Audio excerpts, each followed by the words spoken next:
High and again welcome back to my blog. আমি আবারও চলে এলাম আজকে নতুন একটা ব্লগ নিয়ে।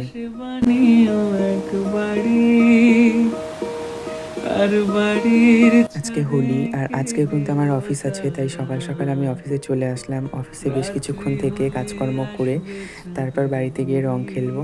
তো আমি আজকে আমার কাজগুলোকে অনেক তাড়াতাড়ি সামলানোর চেষ্টা করছি, কারণ না হলে আমার বাড়ি যেতে অনেকটা লেট হয়ে যাবে। আর এই তো আমি যেই ভয়টা পাচ্ছিলাম আমার সাথে কিন্তু সেটাই হয়েছে। অফিস থেকে যেই বের হব অমন সময় একজন এসে পুরো রং দিয়ে আমাকে ভূত করে দিয়েছে। তো এই জন্য আমি রিয়ার কাছে প্রচুর বকাও খেয়েছি, কারণ রিয়া বলেছিল যে আমরা প্রথম দুজন দুজনকে রং লাগাবো, তারপর আমাদেরকে সবাই লাগাবে। কিন্তু আমাকে তো অনেক আগেই সবাই লাগিয়ে দিয়েছে। তারপর বাড়িতে এসে বাচ্চা কাচ্চারা ওইখানে রং পুরো মেখে আমাকে ভূত করে দিয়েছিল। আর এই রং মাখা শরীরেই আমরা এখন বানাচ্ছি ঘোটা। এই ঘোটার ভিডিও কিন্তু তোমরা সবাই দেখে নিয়েছো এবং অনেক ভালোবাসা দিয়েছো, তার জন্য তোমাদেরকে অসংখ্য অসংখ্য ধন্যবাদ। এর কাছে তোমার মাথা গত বছর এই ঝামেলাগুলো আমাকে পোহাতে হয়নি, কারণ আগের বছর তো পূজা দিচ্ছিল, ওই সমস্ত কিছু করেছিল আর সবাই খেয়েছিলাম মজা করে। এবছর আমাকেই সব কিছু করতে হচ্ছে। আমার না ভীষণ আলসেমি লাগে, মানে কেউ যদি করে দিত তাহলে ভীষণ ভালো লাগে। তো যাই হোক, কথা বলতে বলতে কিন্তু আমাদের ঘোটার প্রিপারেশন অলরেডি মানে অনেকটাই এগিয়ে গেছে। একে একে দই, তারপর সন্দেশ টন্দেশ আরও হাবিজাবি যা ফল টল নিয়ে এসেছিলাম সব কিছুই ঘোটার মধ্যে দিয়ে দিচ্ছি এখন। দু চোখ ভরা মেঘের অভিমান জানি আমার। তবে এই ফলগুলোকে যতই ছোট ছোট করে কেটে গোটার মধ্যে দেওয়া যাক না কেন, ফলগুলো না খাওয়ার সময় মুখে লাগে আর খেতে একদমই ভালো লাগে না। মানে এমনিতে স্বাদ হয়, বাট কেমন যেন একটা লাগে। তো আমরা পরের বছর থেকে সব কিছু পেস্ট করে তারপর দেবো, এতে এটার ঘনত্বটাও বাড়বে আর খেতে আরও বেশি টেস্ট হবে। তোমরা এভাবে ট্রাই করে দেখো, আশা করি তোমাদেরও ভালো লাগবে।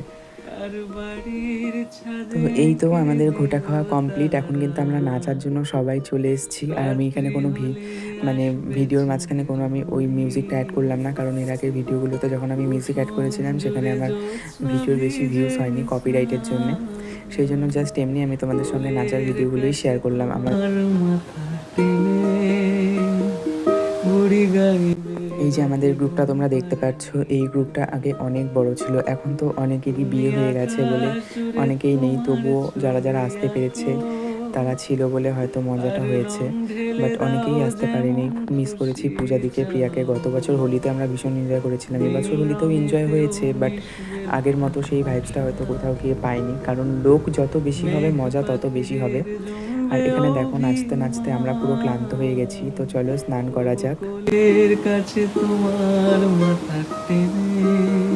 স্নান তো করে এলাম, কিন্তু আমার মুখের রং একেবারেই ওঠেনি। আর এই প্রথম আমার মুখের রং এভাবে বাজেভাবে আটকে গেছে, কারণ আমার মুখে একটা বাচ্চা খনি রং দিয়ে দিয়েছিল সেই জন্য।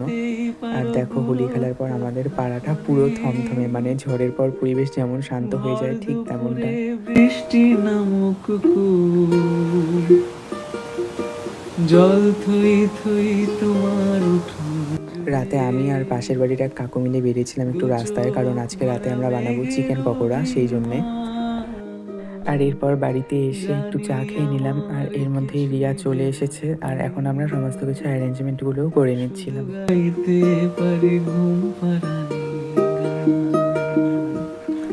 সমস্ত অ্যারেঞ্জমেন্ট কমপ্লিট। এখন চলো এটাকে ভালো করে ম্যারিনেট করে রাখা যাক। এটা ম্যারিনেট করে মোটামুটি 0.5 ঘন্টা 45 মিনিটের মতো রেখে দিলে আরও বেশি ভালো হয়, কিন্তু যেহেতু আমাদের হাতে সময় ভীষণ কম ছিল তাই আমরা কিন্তু ম্যারিনেট করে সোজা এটা কড়াইতে দেওয়ার ব্যবস্থা করে দিয়েছিলাম। রাত্রি হলে আসবে চাঁদের বুড়ি। তো হঠাৎ করেই আমাদের এই চিকেন পকোড়াগুলো খাওয়ার প্ল্যান হয়েছে, এই জন্যই হয়তো সব কিছু খুব তাড়াতাড়ি করে মানে করতে হয়েছিল। তারপর চলে গেলাম আজকে রূপসাদের বাড়িতে, মানে আমার কাকিমণির উঠানে। কাকিমণির উনানেই আজকে রান্নাগুলো হবে। আর দেখো এখানে অনেক কাস্টমার কিন্তু অলরেডি পকোড়ার জন্য লাইন দিয়ে বসে গেছে। আর আজকে অনেক দিন পর সবাই মিলে একসঙ্গে এরকম পার্টি হচ্ছে। মানে আমি বলতে পারবো না যে লাস্ট কবে আমরা সবাই এরকম একসাথে হয়েছিলাম। তো এবছরে হোলিটা আমার কাছে একটু বেশি স্পেশাল, তার কারণটা কোনো এক সময় তোমাদেরকে আমি বলবো। দেখেছো সবার অবস্থা, রং খেলে একদম বাজে হয়ে গেছে। তো এই ছিল আজকে ছোট্ট একটা ব্লগ। আশা করি সবার ভিডিওটা ভালো লাগবে। ভালো লাগলে প্লিজ একটা লাইক করে দিও। দেখা হবে খুব তাড়াতাড়ি।